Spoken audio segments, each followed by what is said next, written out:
여야 의원들이 나누는 허심탄회한 토크, 여의도 펀치 시간입니다. 오늘 더불어민주당 강훈식, 미래통합당 성일종 의원 모셨습니다. 안녕하세요. 네, 안녕하십니까. 두 분이 재선 의원으로서 이 자리에서 다시 뵙게 돼서 정말 저도 기분이 좋습니다. 오늘의 첫 번째 펀치 키워드부터 보고 오겠습니다.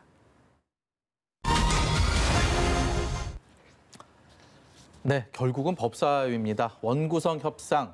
그동안의 예결위, 법사위, 어떤 것을 먼저 가져가느냐, 어떤 것을 우리 당이 가져가느냐, 말도 많고 탈도 많았는데 이제 오는 금요일까지 협의를 더 이어갈 것으로 보이는 가운데 결국 법사위원장을 민주당, 통합당 어느 쪽에서 가져가느냐를 놓고 막판 협상을 벌일 것으로 보입니다. 과연 이 협상이라는 게 접점을 찾을 수 있을지가 앞으로의 관건이 아닐까 싶은데 왜 민주당이 법사위원장을 가져가야 되는 겁니까?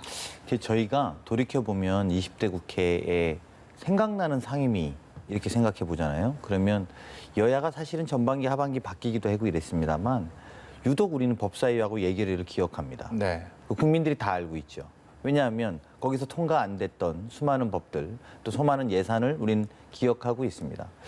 21대 국회를 뽑으면서 국민들이 명령한 21대 국회, 20대 국회가 최악이었다는 원인, 네. 이런 것들을 우리 한번 다시 되짚어 볼 필요가 있다라고 생각이 들고요.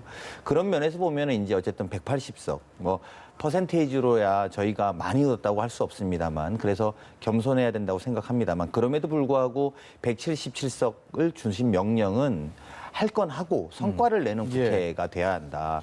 일은 하는 국회여야 하고 또 법을 지키는 국회여야라는 것이 저는 국민의 명령이라고 생각합니다. 그렇게 볼 때 20대에 있었던 가장 큰 어려움을 겪었던 상임위에 대한 운영권은 우리가 좀 갖고 운영을 하고 동시에 책임을 지는 것이 올바른 모습이다. 또 공교롭게 그 2년간의 책임 이후에 대통령 선거가 있지 않겠습니까? 네. 지방선거와 대통령 선거에서 또 그때 심판을 물어야 될 것이라고 봅니다. 제대로 운영하지 못했다면 말이죠. 그러니까 20대 국회에 대한 평가를 어떻게 하느냐, 이것이 저는 가장 중요한 문제가 아닌가 싶습니다. 20대 국회에 좋지 않았던, 인색했던 평가를 21대 국회에서는 되풀이하지 않고 그걸 반등하기 위해서 법사위원장은 집권 여당인 민주당이 가져가는 것이 맞다라는 강훈식 의원의 얘기에 대해서 성일종 의원은 어떤 견해 갖고 계십니까? 평가를 받겠다고 하기 전에 이 나라의 의회에 민주주의가 잘 작동이 돼야 합니다. 여당이 거대 여당이 됐는데 야당이 거대 여당을 견제할 수 있도록 이 의회에 기능을 부여하는 것, 또 그것이 관례처럼 17대부터 지금까지 쭉 이어져 내려왔었던 이 네. 아름다운 전통 같은 것은 반드시 지켜져야 한다는 것이죠. 18대에 지금 민주당이 81석이었습니다. 저희가 지금 103석입니다. 네. 제가 이 표를 가지고 나왔는데 네. 18대 때 지금 민주당의 소수의 야당으로서 네. 법사위를 반드시 가져야 되겠다. 그래서 박지원 의원이 그 당시 법사위원장은 야가 맡는 게 바람직하다 그랬고요. 네. 법사위원장을 지냈고 지금 중소기업부 장관하고 있는 박영선 의원도 네. 집권 여당은 법사위를 장악하게 되면 검찰이나 법원의 영향력을 행사할 수 있다는 우려를 충분히 가질 수 있다 이랬고요. 네. 우원식 전 원내대표이고 사선 의원이신데 견제와 균형이라는 국회 역할을 위해서 법사위원장은 야당이 하는 것이 맞다. 지금 비서실장하고 계십니다. 노영민 전 네. 의원이 몇 명 되지도 않는 몇 개 되지도 않는 야당의 그 목인데 상임위원장까지 독식을 해서 의회 독재를 꿈꾸는 것이냐라고까지 이렇게 하면서 예. 81석이었을 때 이 야당이 거대 여당을 견제할 수 있는 이 기능을 꼭 가져야 되겠다 그랬던 거예요. 그래서 그 당시에 지금의 저희 전신인 여당이 200석이 넘었습니다. 네. 그때도 이걸 양보를 했다는 것이지요. 그 관례가 지금까지 오고 있거든요. 지금 180석대에 있는 거대 여당이 이 법사위를 가져가겠다고 하는 것은 1조 원 있는 사람이 1억을 더 벌어서 1조 1천억을 태우겠다는 거 똑같아요.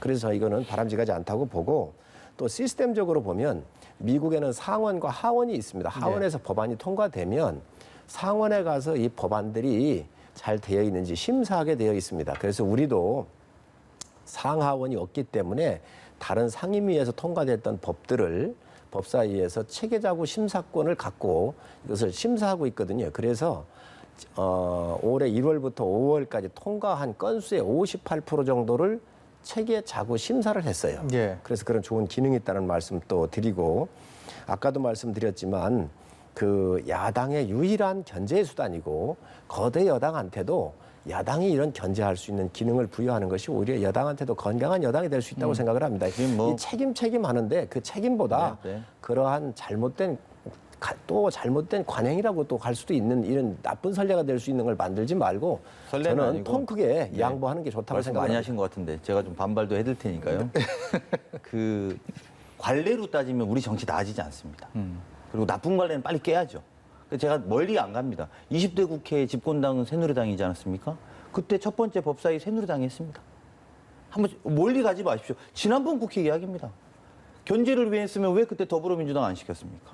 멀리 갈 거 없습니다. 네. 18대까지가. 14대 가면은 그때는 또 어땠냐면요. 14대 가면 일당도 집권 여당이 했고 위원장도 집권 여당이 했습니다. 그런 식으로 따지면 한이 없지 않습니까? 네. 당장 지난번도 안 그랬습니다. 지난번도. 18대 꺼내고 19대 꺼내고 우리 이렇게 토론하지 마시고 궁극적으로 오늘 초심말리라고 통합당의 초선 의원들께서 주자 이겁니다. 법사위원은 오히려 여당한테 주자.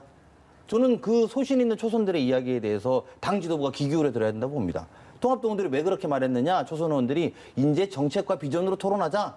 그래서 자리 싸움 가지고 이야기하지 말자. 예. 이런 말에 귀 기울여야 됩니다. 저는 관례로 이야기하는 토론들을 많이 보거든요. 이런 문제에 대해서 옛날 이야기 서로 주거니 받거니 하면서 저는 이렇게 해서 우리가 미래로 갈 수 있느냐 오히려 되묻고 싶고요.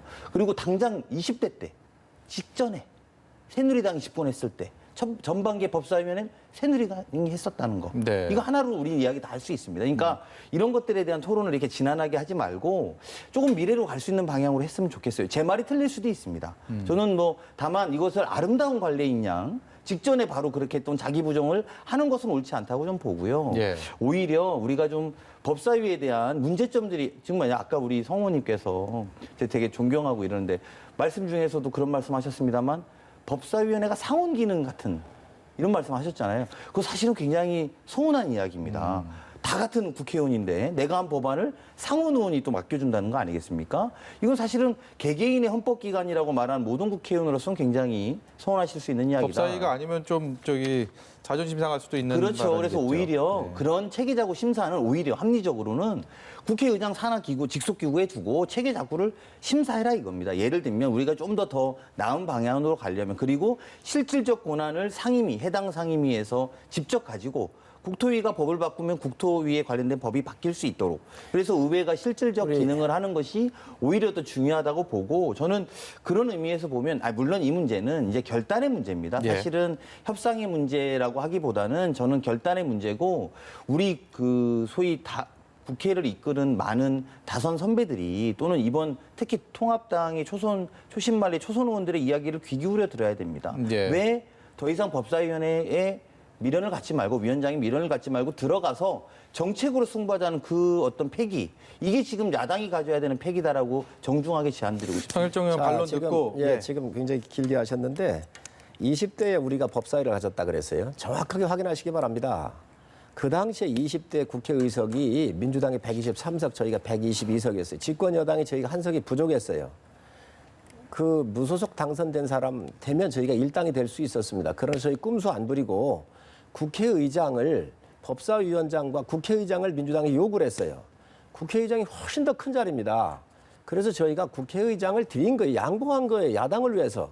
그리고 법사위원장을 가져온 거예요. 아니, 그러니까 지금 그거를 정확하게 아니죠. 역사를 아니 가만히 계셔보세요. 그래서 그렇게 정확하게 이해를 하셔야지 이거는 여야 간에 협상을 하면서 야당에 대한 배려였던 거예요. 의장을 내줬잖아요.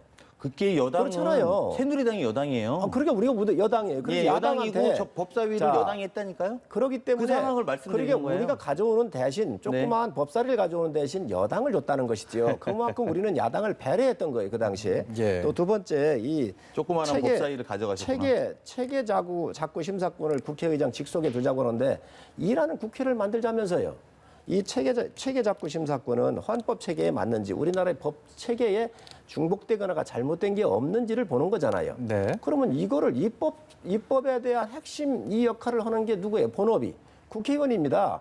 국회의원이 하는 것을 하지 말고 국회의장 직속에다가 넣어가지고 국회 전문가들, 국회 직원들이 보자고 하는 것은 국회의원 일을 하지 말자는 거예요. 네. 지금 이거는 꼼수 중에 꼼수고요.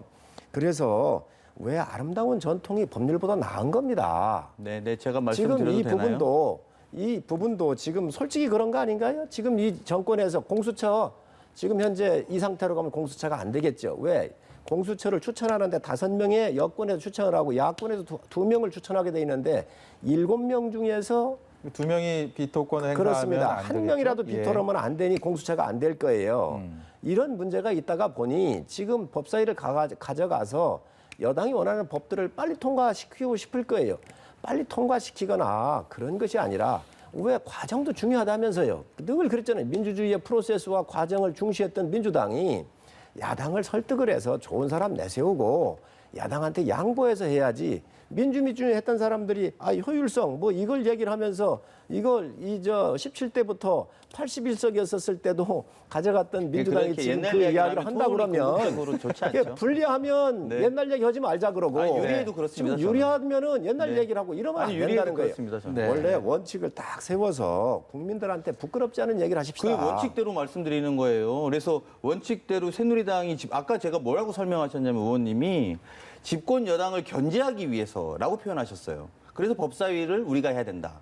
그 집권 여당이 당시에 20대 새누리당이었다니까요. 근데 법사위를 새누리당이 하셨다고요. 네. 그러니까 그거를 제가 환기시켜 드리는 거고. 근데 거기서 갑자기 120석이네, 123석이네 이거 의미가 없는 이야기인 견제의 거고. 기능은- 말씀 마저 들어보세요. 견제 그리고 기능은 나서 의장이 더 큽니다. 아니, 그러니까 알겠습니다. 법사위원장보다. 의장이 아무것도 견제 못하게 하면 탈당해서 견제를 어떻게 합니까? 아니 그러니까 국회의장을 가졌으면 태력이 아니 없었으면 그러니까 태력이 맞습니다. 제가 됐겠습니까? 말씀드리는 건 집권 여당을 견제하기 위한 수단으로 법사위를 가져야겠다면 20대 때 잘못하셨다고 사과부터 하셔야 된다는 거예요. 그런 논리라면. 그러니까 지금 그 논리로 설명하시면 안 된다는 겁니다. 그러니까 논리가 이중적이시잖아요. 왜 그때는 이중적입니까? 집권 여당을 견제하기 위해서 그런 게 아니라 의장을 양보했으니까 조그마한 법사위를 가져가셨다. 방금 그렇게 말씀하셨지 않습니까? 이제 저는 그렇게 보면 안 된다고 봅니다. 그리고 무엇보다도 20대가 최악의 국회가 된 것, 그리고 지금 코로나19의 경제 위기에서 국난의 위기에서 어떻게 법안 통과시키는 것을 견제하고 협치라고 정리하시려고 하십니까? 빨리빨리 할 일을 해야 됩니다. 그게 일하는 국회의 본 모습입니다. 세 번째, 체계자구 심사가 국회의원들의 그렇게 고유한 권한입니까? 저는 오히려 더 체계자구 심사는 실무적인 문제라고 볼 수 있다고 봅니다. 근데 그 체계자구 심사를 빌미로 법안이 얼마만큼 많이 묶였습니까? 그렇기 때문에 이게 예민해진 것 아닙니까? 더 솔직하게 이야기해야 저는 국회가 나아질 수 있다고 생각합니다. 제 마지막으로요. 지금- 성일종 의원 반론 자, 듣고 자, 다음 주제 네, 갈게요. 우리 강 의원님이 뭐 그 효율성 얘기라고 뭐 여러 가지 얘기를 하는데 20대 국회 제가 정무위에 있으면서 이틀 만에 우리나라 7대 기간 산업들에 대해서 코로나 위기를 극복하기 위해서 긴급 자원을 마련한 40조 플러스 알파 되는 법안을 이틀 만에 통과를 시켜줬습니다. 야당이 왜 합리적이지 않은 건 모르지만 왜 모든 걸 다 야당이 발목을 잡았다고 생각을 하십니까? 네. 저는 그렇게 몰고 있는 여당의 논리가 상당히 빈약하다고 보고요. 실질적으로 보면은 18대 민주당이 발목을 잡은 횟수가 37회입니다. 19대 얼마인 줄 아십니까? 23회입니다. 저희가 22회에 보이콧했어요. 네. 여당을 되돌아보고 야당을 배려해야죠. 그리고 권력이든 돈이든 있는 자가 양보하는 거예요. 그때에 다른 사람들이 편안한 것이고 있는 자의 권위가 서는 것이지 지금 180석 가지고 있으면서 아니 이 법사위원장까지 가져가겠다 그러면은 국민들께서 납득을 하시겠습니까? 네. 당연히 의회의 기능은 야당이 여당을 견제할 수 있는 기능이 있으면 하는 게 좋습니다. 예, 두 분의 지금 말씀 어떻게 들으셨습니까? 이런 두 분의 논리들이 지금 국회에서는 여야 원내대표 간 그리고 원내수석 부대표 간 아주 치열하게 토론 중이고 그 결론을 내기 위해서 지금 이 시간도 아마 협상을 하고 있을 것으로 생각이 듭니다. 그만큼 국회에서 이 문제가 굉장히 21대 국회 초반기에 굉장히 중요한 상황이라는 거 여러분께서도 인식하시고 앞으로도 많은 관심을 가져주시길 부탁드리면서요. 다음 주제로 넘어가 보겠습니다.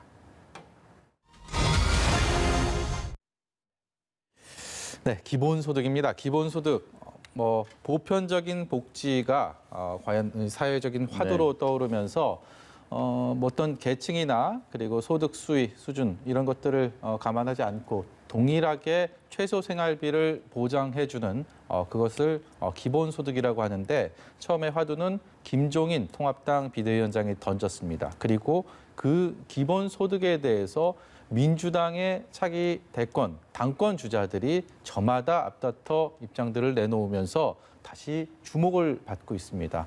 이 상황 자체가 굉장히 좀 흔히 볼 수 없는 그런 흐름이라서 네. 두 분께 이 관련 견해를 좀 여쭤보고 싶습니다. 강훈식 의원께서는 이 기본소득에 대한 민주당 지금 보시는 것처럼 잠재적인 대권, 당권 주자들의 얘기들, 이런 또 민주당 내 화두가 되고 있는 상황들, 지도부에서는 관련돼서 또 이렇게 특별한 입장을 내기는 좀 어려운 지도부가 상황들. 입장 내기는 어려울 것 예. 같고요. 예, 이제 재미있는 건 저는 개인적으로는 기본소득 취지에는 동의합니다. 그리고 유례없는 경제 위기 속에서 특히 재난지원금 저희가 이제 하고 난 다음에 기본소득이 나온 것도 굉장히 의미 있는 토론과 주제가 될 거라고 보여집니다. 그런데 이제 다만 김종인 비대위원장께서 저걸 내셔서 이게 사실은 더 좀 뜨겁습니다. 네. 그래서 실제 야당 전체의 생각인지도 궁금합니다. 그래서 진정성이 있는 건지, 그리고 저희가 막상 하자고 했을 때 당내도 다 동의하는 건지는 전 잘 모르겠습니다. 네. 저희로서는 보시다시피 아까 잠깐 화면에도 나왔습니다만 모든 대선 주자가 기본소득에 대한 본인들의 입장을 내고 있습니다. 네. 그래서 만약에 이게 진행이 되면 실제로 하겠다는 생각이 있는 건지, 또 그런 구체성은 있는 건지 오히려 제가 오늘 여쭙고 싶습니다. 네. 송일종 의원 어떻습니까? 김종인 위원장이 화두를 제시했고 통합당에서 이런 이념을? 라고 놀라신 분들 많았을 텐데 일단은 의제 선점, 아젠다 세팅하는 데는 성공을 했는데 당내 분위기는 실제로 어떻게 형성되고 있는지 궁금하거든요. 이제 국민들께서 정확하게 좀 아셔야 될 것 같아요. 박정희 대통령께서 이 국민 건강 보험을 만드셨어요. 네. 노태우 대통령 때 만드는 게 국민연금이에요. 박근혜 대통령 때 기초연금을 만들었거든요. 지금 우리 김종인 대표께서 이거를 하시겠다고 한 적이 없어요. 이거에 대한 미래 사회에 대해서 국가가 준비하고 정당이 준비하고 모든 사람들이 준비해야 한다는 거예요. 앞으로 20년이 될지 50년이 될지 모르지만 앞으로 로봇이 이제 AI가 예를 들면 농사도 질 거고 차도 만들 거고 이제 택시도 없어지잖아요. 자율주행 자동차가 다니면 기사들도 없어집니다. 그렇게 됐었을 때 일자리를 잃게 되는데 물론 새로운 산업도 새로운 일자리도 나옵니다. 그러나 잃는 일자리가 더 많아질 것이라고 하는 것이 학계에서 나오는 정설이잖아요. 예. 그래서 이러한 것들이 미래 변화에 있어서 우리가 준비를 해야 되겠다. 그리고 국가가 이거에 대해서 여러 가지 조직도 만들고 또 비용도 좀 넣어가지고 각 분야별로 전문가별로 업종별로 이거에 대한 연구에 대한 필요성, 이 국가적인 미래에 대한 아젠다를 던진 것이죠. 그래서 지금 당장 이것을 하기는 어렵습니다. 국가 재정도 지금 충분치가 않고 여러 가지 문제가 있기 때문에 앞으로 다가올 미래 산업사회, 4차 산업혁명 시대에 대비한 정치권과 정부 그리고 학계 모든 곳에서 이에 대한 준비에 대한 아젠다지 또 국가적인 미래의 아젠다지 지금 당장 이것을 시행하자 이런 말씀은 하신 적이 없다는 말씀을 분명히 말씀드립니다. 예. 답이 되셨습니까? 네, 다행스럽죠. 저게 사실은 지금 제가 아까 말씀드린 것처럼 지금 저런 말이 나온 것. 물론 이제 장기적이라는 말씀도 동의합니다. 그리고 당장 국가가 저걸 받아들일 준비도 안 돼 있죠. 이제 이렇게 되면 2차 재난기본 예를 들면 지원금이라든지 이런 것들이 되게 손쉽게 논의될 가능성이 있습니다. 이건 네. 뭐냐면 앞으로 더 고도화 사회가 되면 사람이 사실 손 쓸 필요가 없고 또 그런 부분에 있어서 경제를 돌리기 위한 그리고 또 하나는 돌리기 위한 돈이 필요하다는 거 또 하나는 사회적 불평등이 심화되는데 그걸 기본소득으로 채워주겠다는 발상이거든요. 네. 근데 그 발상이 장기적으로 필요하다라고 이야기하는 것 정도다라고 하더라도 지금 투영할 일들은 굉장히 많거든요. 그런 사회로 가기 위한. 그렇게 되면 소위 이제 저희가 다시 이야기하고 있는 3차 추경안이라든지 예. 2차 또는 2차 재난지원금에 대한 논의라든지 이런 것들이 소홀하게 될 거다. 수월하게. 그렇게 예측돼서 저희는 다행스럽게 생각합니다. 네, 이 주제는 여기까지 듣고요. 마지막 주제로 넘어가 보겠습니다.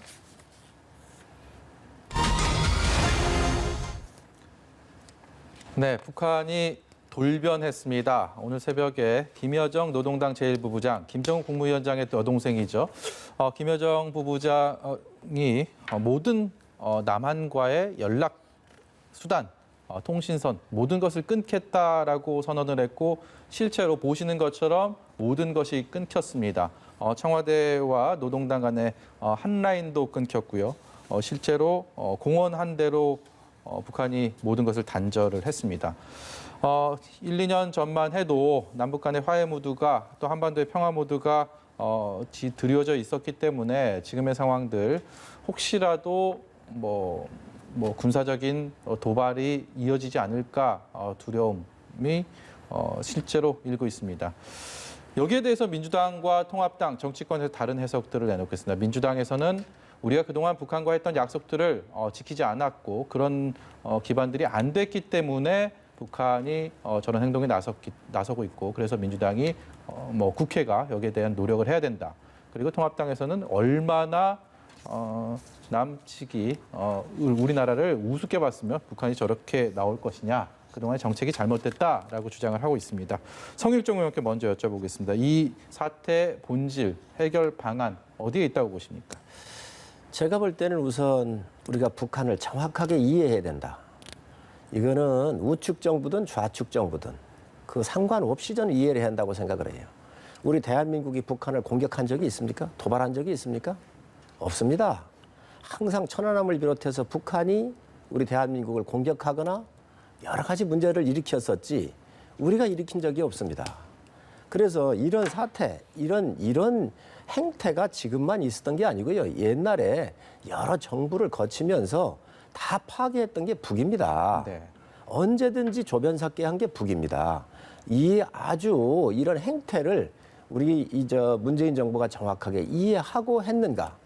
그래서 이런 약속을 못 지켰기 때문에 북이 저런다. 그럴 수 있습니다. 못 지켰기 때문에 그럴 겁니다. 지키지 못할 약속한 것 자체가 잘못됐다고 보는 거예요. 그래서 가장 근본적인 원인은 북이 어떤 곳인가 이거부터 정확하게 알아야 된다. 두 번째, 남북 관계에 있어서는 여야를 떠나가지고 통일이라고는 지향점을 놓고 제가 봤을 때는 정권이 바뀌더라도 그게 자꾸 그 권력에 맞게 이게 정책이 왔다 갔다 해서는 안 된다고 생각을 합니다. 우리 통일이라고는 우선 민족적 큰 목표가 돼야 되잖아요.